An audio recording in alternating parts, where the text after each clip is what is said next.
In the face of the growing horror in the Middle East, we are acting to keep alive the possibility of peace and a two-state solution. That means a safe and secure Israel alongside a viable Palestinian state. At the moment, we have neither. Ordinary people is... Starmer's diplomatic gamble. Has Britain just rewarded terrorism? Right. Before we dive into what might be the most controversial decision of Starmer's premiership so far, smash that subscribe button because you're going to want to stay tuned for more political analysis that cuts through the Westminster waffle. Trust me, this story has more twist than a politician's manifesto promise. Picture this. It's a Tuesday morning. You're having your brew, scrolling through the news, and suddenly the Prime Minister of the United Kingdom drops what can only be described as a diplomatic bombshell that sends shockwaves from Downing Street to Tel Aviv. Sir Keir Starmer has officially recognized the state of Palestine, and blimey, has it kicked off political firestorm that's making Brexit debates look like a friendly chat over Sunday roast. But here's where it gets absolutely mental, and this is a bit that'll make your blood boil or your heart sing, depending on which side of the political fence you're perched on. The timing of this announcement couldn't be more explosive if it tried. We're talking about a decision that's been branded as rewarding terrorism by some of the most prominent voices in British politics, whilst others are hailing it as a historic step toward peace. The question everyone's asking is this: has Starmer just made the biggest diplomatic blunder of his career, or is this the kind of bold leadership Britain's been crying out for? Let's break down exactly what's happened here, because the devil, as they say, is in the details. In a video address that's already been viewed millions of times, Starmer declared with a kind of conviction you rarely see from modern politicians that the time to recognize a Palestinian state has now come. He didn't mince his words, didn't hedge his bets. This was a full-throated endorsement that's put Britain alongside more than 150 nations that have taken this step. But here's the kicker. This puts the UK at direct odds with both the United States and Israel, our closest allies in the Middle East. The reaction has been nothing short of explosive. Conservative leader Kemi Badenoch didn't hold back, calling the decision absolutely catastrophic and warning that we will all rue the day this decision was made. She's accused Starmer of rewarding terrorism while having no restrictions at all on Hamas. And frankly, when you look at the timing, with hostages still being held in Gaza and Hamas still very much in control of significant territory, you can see why her words might resonate with voters who are questioning whether this sends entirely the wrong message to terrorist organizations worldwide. But wait, it gets even more heated. Nigel Farage, never one to shy away from controversy, has branded this move as wrong and declared it a reward for Hamas terrorists. Reform UK's position is crystal clear. This decision will do nothing to bring about peace and everything to encourage further extremism. And you know what? Given that Hamas has already claimed this recognition as a victory, Farage might have a point that's uncomfortable for many to acknowledge. Now, here's where Starmer's political calculation becomes absolutely fascinating from a strategic standpoint. The Prime Minister isn't naive. He knows full well this decision will cost him politically with certain demographics whilst potentially shoring up support in others. He has explicitly stated that Hamas remains a brutal terror organization and has promised increased sanctions. He is trying to thread the needle between recognizing Palestinian aspirations whilst condemning Palestinian extremism. But the question remains, is this politically sustainable in the long term? The timing of this announcement is particularly intriguing when you consider the broader political context. This comes just ahead of the UN General Assembly session, with countries like Australia and Canada making similar moves. It's almost as if there's a coordinated international effort to present Israel with a fait accompli, recognize Palestinian statehood, or find yourself increasingly isolated on the world stage. But here's what makes this so controversial. Britain has historically been one of Israel's most reliable allies, and this decision fundamentally alters that relationship in ways we're only beginning to understand.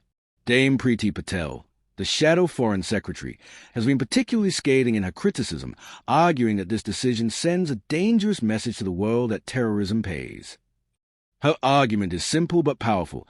How can you recognize a Palestinian state when Hamas, an Iranian-backed terrorist organization, controls significant Palestinian territory and continues to hold hostages?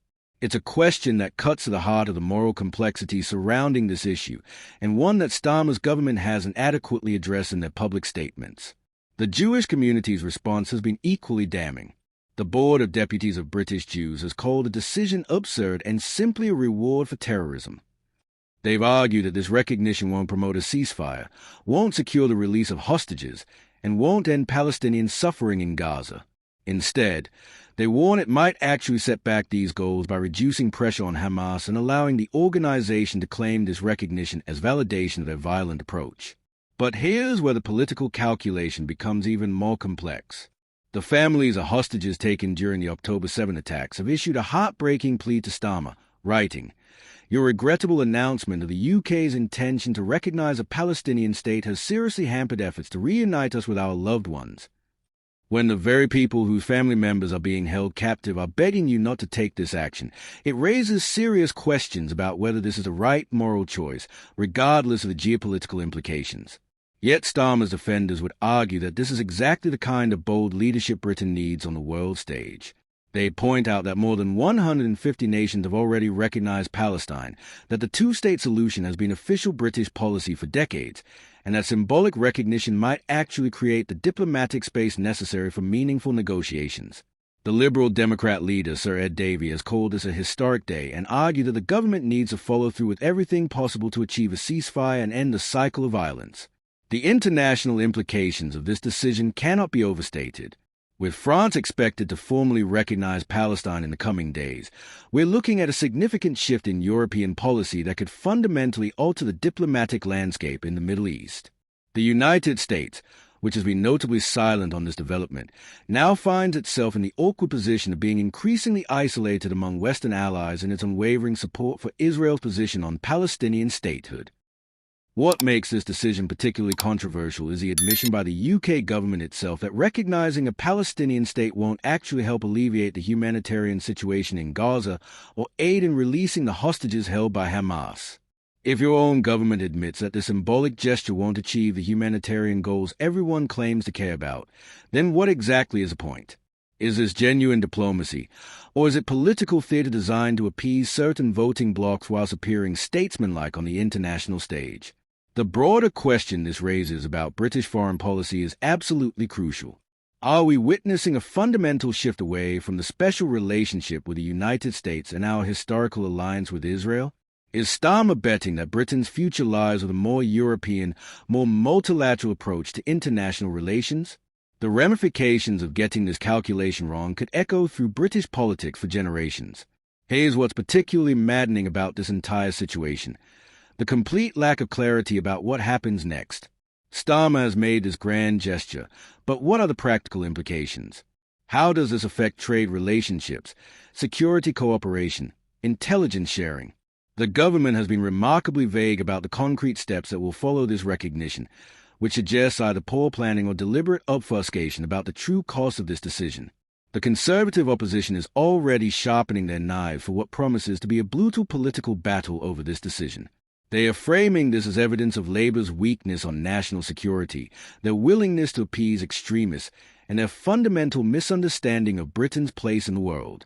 Whether this attack line resonates with voters remains to be seen, but it's certainly going to dominate political discourse for months to come. What's absolutely fascinating from a political strategy standpoint is how this decision reveals the fundamental tensions within modern British politics. On one hand, you have significant portions of the British Muslim community who have been calling for exactly this kind of recognition for years.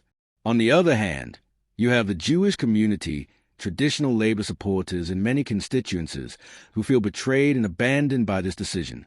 Starmer is essentially gambling that he can maintain support from both communities whilst taking a position that satisfies neither completely. The international reaction has been swift and predictable. Israeli Prime Minister Benjamin Netanyahu has condemned the decision, arguing that it rewards terrorism and undermines genuine peace efforts. Hamas, predictably, has claimed this as a victory for their cause, which rather proves a point made by critics who warn that this recognition will be seen as validation of violent resistance rather than an incentive for peaceful negotiation. But perhaps the most damning criticism comes from those who argue that this decision actually makes peace less likely, not more likely. By removing the incentive for Palestinians to negotiate directly with Israel, why negotiate when international recognition is being handed to you without concessions? This recognition might actually entrench the conflict rather than resolve it. It's a sophisticated argument that deserves more attention than it received in the immediate political aftermath. The timing of this decision, coming so soon after the October 7th attacks, and whilst hostages remain in captivity, has struck many as particularly tone-deaf.